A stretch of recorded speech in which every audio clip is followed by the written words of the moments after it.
Scissor उसे पकड़कर अपनी तरफ खींचता है और उसकी जेब से चाकू निकाल लेता है। उस चाकू से सीजर रात को अपने सेल का गेट खोल लेता है।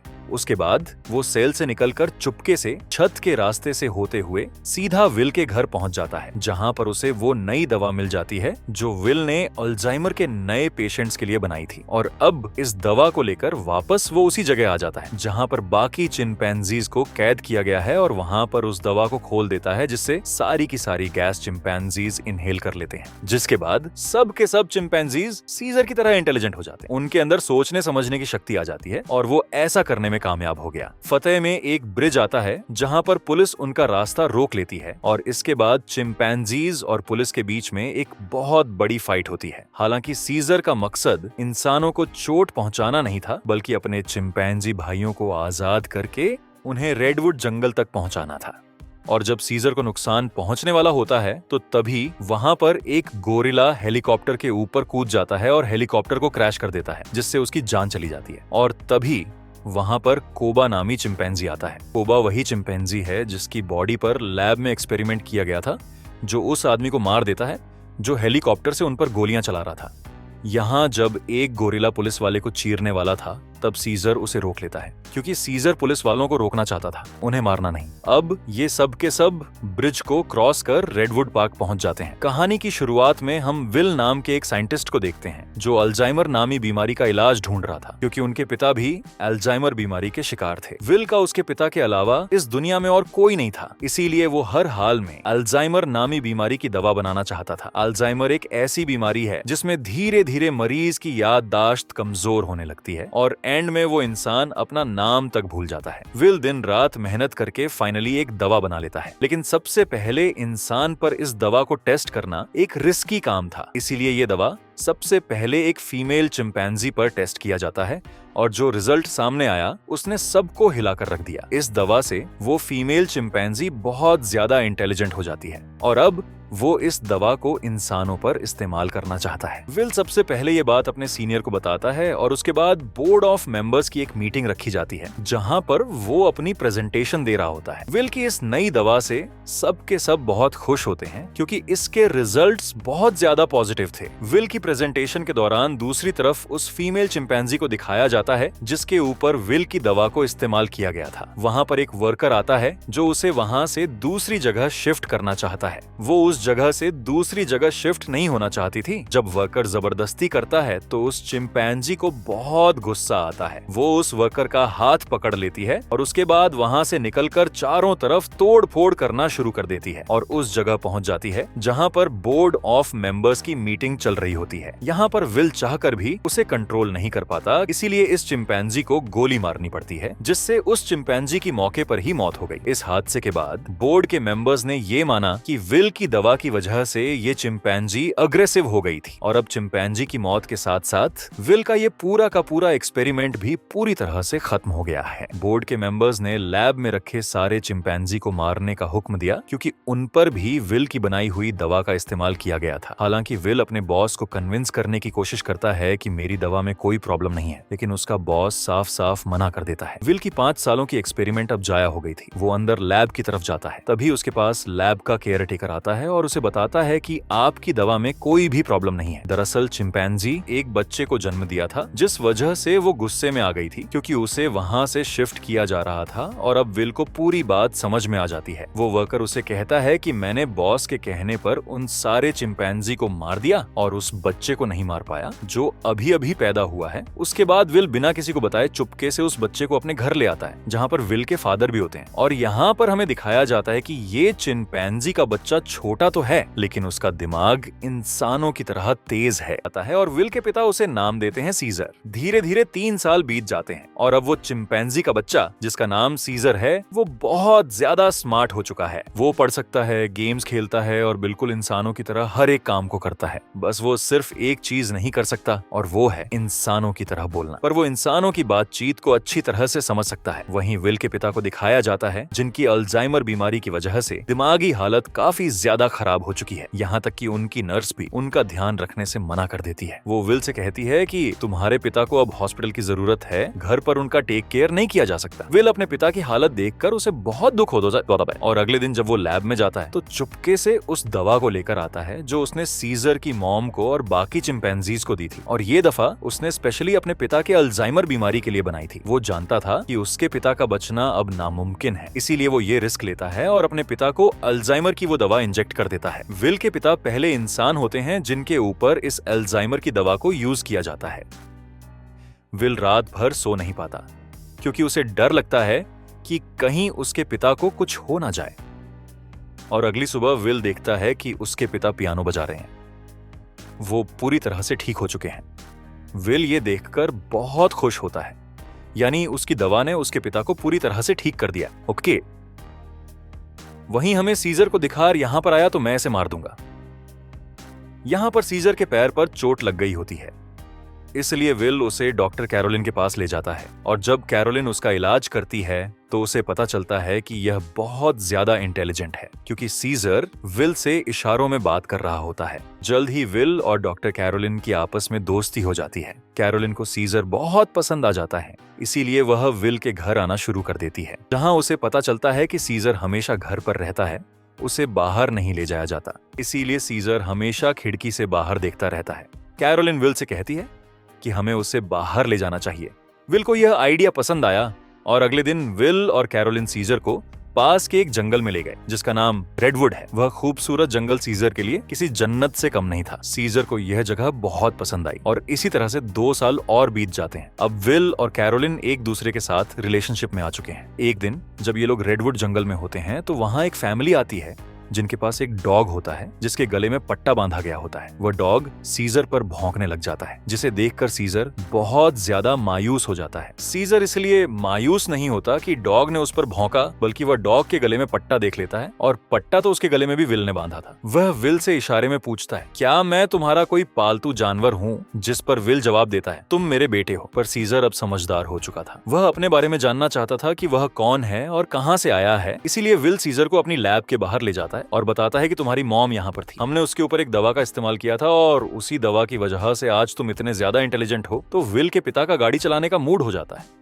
लेकिन अल्जाइमर बीमारी की वजह से वह भूल चुके होते हैं कि गाड़ी को ड्राइव कैसे किया जाता है।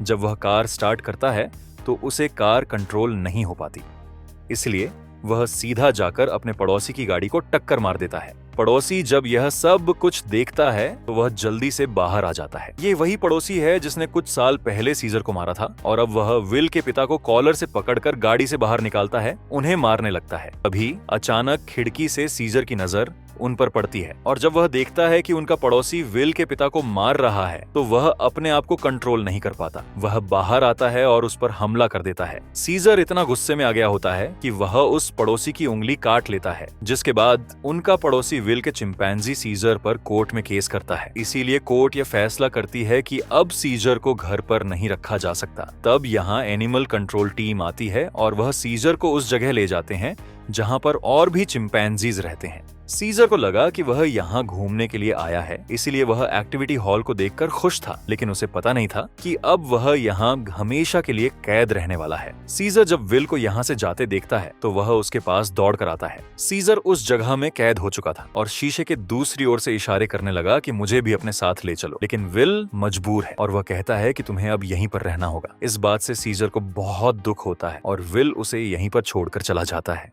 दूसरी तरफ विल के पिता को दिखाया जाता है जो एक बार फिर पूरी तरह से अल्जाइमर के शिकार हो चुके हैं, और विल अब पहले से भी ज्यादा स्ट्रांग दवा बनाएगा ताकि वह अपने पिता की बीमारी को हमेशा के लिए ठीक कर दे। विल यह बात अपने बॉस को बताता है कि वह दवा जो मैंने पहले बनाई थी मैंने अपने पिता के ऊपर इस्तेमाल की थी। वह पूरी तरह से ठीक हो गए थे, लेकिन ज्यादा वक्त तक नहीं। अब वह दोबारा से कमजोर हो रहे हैं। उसका बॉस उसे इजाजत दे देता है। दूसरी तरफ सीजर को दिखाया जाता है जो बहुत ही ज्यादा उदास था। उसे उम्मीद थी कि जल्द विल आकर उसे घर ले जाएगा। वह सामने की दीवार पर चौक से एक ड्राइंग बनाता है। वह अपने घर को बहुत ज्यादा मिस कर रहा था। इधर विल दिन रात कड़ी मेहनत के बाद वह दवा बना लेता है। अब इस दवा को एक चिंपैंजी पर यूज करने की तैयारी की जाती है और जब दवा को उसकी बॉडी में इंजेक्ट किया जा रहा होता है तभी प्रेशर की वजह से एक पाइप निकल जाता है। वहां पर उनका एक वर्कर होता है जिसका नाम फ्रैंकलिन है। दवा की कुछ गैस उसकी नाक के अंदर चली जाती है क्योंकि उसने मास्क नहीं पहना होता। हालांकि उस वक्त उस पर गैस का कोई असर नहीं पड़ता और यह लोग उस चिंपैंजी के बॉडी में दवा इंजेक्ट कर लेते हैं। वह चिंपैंजी बहुत ज्यादा इंटेलिजेंट हो जाता है। इसके बाद विल और कैरोलिन सीजर से मिलने जाते हैं जिसे बहुत ही छोटे पिंजरे के अंदर कैद किया गया होता है। यहाँ पर सीजर के हाथ में चोट भी लगी होती है जिससे विल को बहुत गुस्सा आता है और वहाँ के गार्ड्स को धमकी देता है कि अगर तुमने इसके साथ कोई भी गलत सलूक किया तो मैं तुम्हारे इस जगह को बंद करवा दूंगा। विल के आने से सीजर बहुत खुश था क्योंकि वह समझ रहा था कि विल आज उसे घर वापस ले जाएगा, लेकिन विल उसे कहता है कि जब तक कोर्ट मुझे इजाजत नहीं देती मैं तुम्हें घर वापस नहीं ले जा सकता। जिसके बाद विल यहाँ से चला जाता है और सीजर बहुत ज्यादा उदास हो जाता है। उसे घर की बहुत याद आती है। यहाँ उसे गंदा खाना और जेल का स्टाफ उसके साथ बहुत बुरा सलूक करते हैं। जब विल अपने घर जाता है तो देखता है कि उसके पिता की हालत बहुत ज्यादा खराब है। वह उन्हें दवा देना चाहता है पर विल के पिता मना कर देते हैं। वो कहते हैं कि अब मेरा वक्त आ चुका है और उसके बाद विल के पिता की डेथ हो जाती है। विल अपने पिता की डेथ से पूरी तरह से टूट जाता है और अब सीजर के अलावा उसका कोई भी नहीं है। इसलिए वह बहुत सारे पैसे लेकर उस जगह जाता है जहाँ पर सीजर को कैद किया गया है। वहाँ का जो हेड होता है विल उसे बहुत सारे पैसे देता है और कहता है कि मैं सीजर को अपने साथ ले जाना चाहता हूँ। उस जगह का हेड इतने सारे पैसे देखकर बिल की बात मान जाता है। विल सीजर के पास आया और उसे अपने साथ चलने को कहा, लेकिन सीजर दरवाजा बंद कर देता है क्योंकि अब वह विल के साथ नहीं जाना चाहता। हालांकि सीजर को विल से बिछड़ने का दुख तो था, लेकिन अब वह किसी का पालतू बनकर जिंदगी नहीं गुजारना चाहता था। सीजर उसे पकड़कर अपनी तरफ खींचता है और उसकी जेब से चाकू निकाल लेता है। उस चाकू से सीजर रात को अपने सेल का गेट खोल लेता है। उसके बाद वो सेल से निकलकर चुपके से छत के रास्ते से होते हुए सीधा विल के घर पहुंच जाता है, जहां पर उसे वो नई दवा मिल जाती है जो विल ने अल्जाइमर के नए पेशेंट्स के लिए बनाई थी। और अब इस दवा को लेकर वापस वो उसी जगह आ जाता है जहां पर बाकी चिंपैंजीज को कैद किया गया है और वहां पर उस दवा को खोल देता है जिससे सारी की सारी गैस चिंपैंजीज इनहेल कर लेते हैं। जिसके बाद सब के सब चिंपैंजीज सीजर की तरह इंटेलिजेंट हो जाते हैं। उनके अंदर सोचने समझने की शक्ति आ जाती है और वो ऐसा करने में कामयाब हो गया। लेकिन दूसरी तरफ फ्रैंकलिन, जिसका गलती से वो गैस नाक के जरिए अंदर चली गई थी, उसकी डेथ हो जाती है। इसका मतलब ये है कि यह दवा सिर्फ चिंपैंजी पर असर करती है और इंसानों को यह दवा मार देती है। वहीं सीजर को दिखाया जाता है जो अब बाकी चिंपैंजी के साथ उस जगह से भागना चाहता है, लेकिन तभी वहां का एक वर्कर वो आ जाता है और जब वह अपनी करंट वाली स्टिक से उन्हें करंट लगाने की कोशिश करता है तो सीजर उसका हाथ पकड़ लेता है। वो कहता है कि अपने गंदे हाथ मुझसे दूर रखो और यहाँ पर पहली बार सीजर बोलता है नो। इसके बाद सीजर उसे पंच मारकर वहीं पर गिरा देता है और बाकी सब चिंपैंजी को आजाद कर देता है। वह वर्कर उठकर एक बार फिर से अपनी इलेक्ट्रिक स्टिक लेकर उनकी तरफ बढ़ता है, लेकिन सीजर उस पर प्रेशर से पानी खोल देता है जिससे उसे करंट लगने से उसकी मौत हो जाती है। इसके बाद सीजर सब चिंपैंजी को लेकर पास के एक जू में पहुंच जाता है। वह वहां के सभी चिंपैंजी को आजाद करके अपनी टीम में शामिल कर लेता है और अब यह सब के सब विल की लैब में पहुंच जाते हैं। वहां पर भी बहुत सारे चिंपैंजी होते हैं। ये उन्हें भी आजाद कर देते हैं और अब इन सब की एक टीम बन चुकी है। वहीं विल, जिसे सीजर की बहुत ज्यादा याद आती है, वह उसे जगह कॉल करता है जहां पर सीजर को कैद कर रखा गया था, पर उसका कॉल कोई रिसीव नहीं करता। इसीलिए वह जल्दी से कैरोलिन के साथ वहां पर पहुंच जाता है। वो देखते हैं कि यहाँ पर तो एक भी चिंपैंजी मौजूद नहीं। तभी उन्हें एक जख्मी वर्कर दिखाई देता है। विल उससे पूछता है कि यहाँ पर क्या हुआ। वो बताता है कि तुम्हारा सीजर सबको अपने साथ ले गया और वह पहली बार बोला भी था। और अब वह समझ जाता है कि सीजर अपने सभी साथियों के साथ रेडवुड जा रहा है,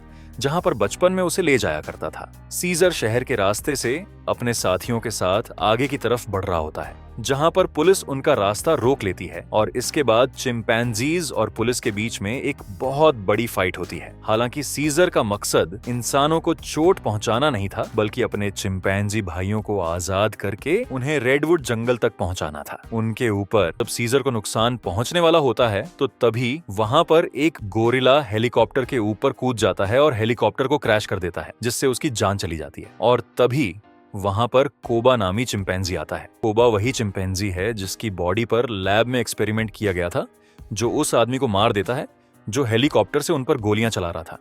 यहाँ जब एक गोरिल्ला पुलिस वाले को चीरने वाला था तब सीजर उसे रोक लेता है, क्योंकि सीजर पुलिस वालों को रोकना चाहता था, उन्हें मारना नहीं। अब ये सब के सब ब्रिज को क्रॉस कर रेडवुड पार्क पहुंच जाते हैं, जहां पर विल भी कुछ देर में पहुंच जाता है। वो सीजर को आवाजें देने लगता है। एक दूसरा चिंपैंजी विल पर हमला करने वाला होता है कि तभी सीजर उसे रोकता है। विल सीजर से कहता है कि तुम मेरे साथ घर चलो, नाराजगी छोड़ दो, नहीं तो पुलिस तुम सबको मार देगी। सीजर विल को अपने गले लगाता है और उसके कान में कहता है कि अब यही मेरा घर है, और विल समझ जाता है कि सीजर को उसकी दुनिया मिल चुकी है, वह उसके साथ लौट कर नहीं आएगा। विल सीजर से कहता है, ठीक है, यह तुम्हारी जिंदगी है, जी लो इसे। जिसके बाद विल सीजर को यहीं छोड़कर चला जाता है। अब सीजर और उसके साथियों की यह एक नई दुनिया है और सीजर इन सब का लीडर है। वहीं हमें विल के पड़ोसी को दिखाया जाता है, जिसकी उंगली सीजर ने काटी थी और अचानक उसकी नाक से खून निकलने लगता है। दरअसल फ्रैंकलिन, जो विल का कॉलिग था, जिसने एक्सपेरिमेंट के दौरान गैस इनहेल कर ली थी, वह यह सब कुछ बताने के लिए विल के घर आया था। लेकिन विल घर पर न होने की वजह से फ्रैंकलिन उसके पड़ोसी के पास गया। अचानक उसे खांसी आई, जिससे खून के छींटे उसके ऊपर गिर गए, और अब यह भी उस वायरस से इन्फेक्टेड है। दरअसल ये एक पायलट होता है जो कि इंटरनेशनल फ्लाइट्स उड़ाता है। इसका मतलब ये वायरस पूरी दुनिया में फैला देगा, जिससे पूरी दुनिया बदल जाएगी, और होता भी ऐसा ही है। इसी के साथ यह कहानी खत्म हो जाती है, मगर इसका पार्ट